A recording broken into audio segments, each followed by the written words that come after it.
Baikhrau tongma iskon bai naikolJak Jagannath Jiu badai nogo nu Bihar ter khlaijaka tai o ter no tuindai Baikhura iskon Jagannath Jiu mondir ni Prabhu Oruneshwar Madhav Das potmathune muskango o nu Bihar utsabotei khukhenka সবাইকে চন্দনযাত্রার শুভেচ্ছা।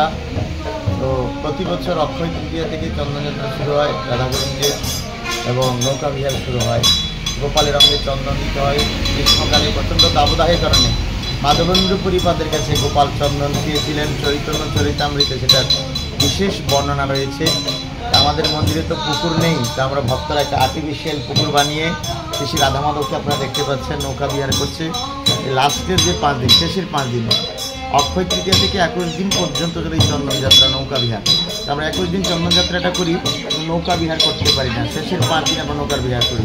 তো আজকে বৃষ্টির জন্য ভক্তরা আসতে পারেনি। আগামী 4 দিন অনেক ভক্ত হবে, আপনারা সবাই আসবেন। সবার জন্য যৎকিঞ্চিৎ প্রসাদের ব্যবস্থা থাকবে।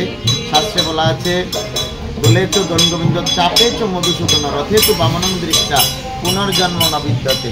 দোলের সময় ঝুলন যাত্রায় রাধা গোবিন্দকে ঝুলনে দর্শন করা, চাপে চ মধুসূদন অর্থাৎ নৌকায় রাধা গোবিন্দকে দর্শন করলে এবং রথযাত্রায় জগন্নাথের সঙ্গে তার পুনর্জন্ম হয় না। বড় মহিমা। তারপরে আসুন, আগামী 4 দিন অর্থাৎ 30শে মে পর্যন্ত আমাদের চন্দনযাত্রা চলবে। সকলে ভালো থাকুন, আনন্দে থাকুন। রাধা গোবিন্দের কৃপা সকলের উপরে বর্ষিত হোক। হরে কৃষ্ণ, হরি বল।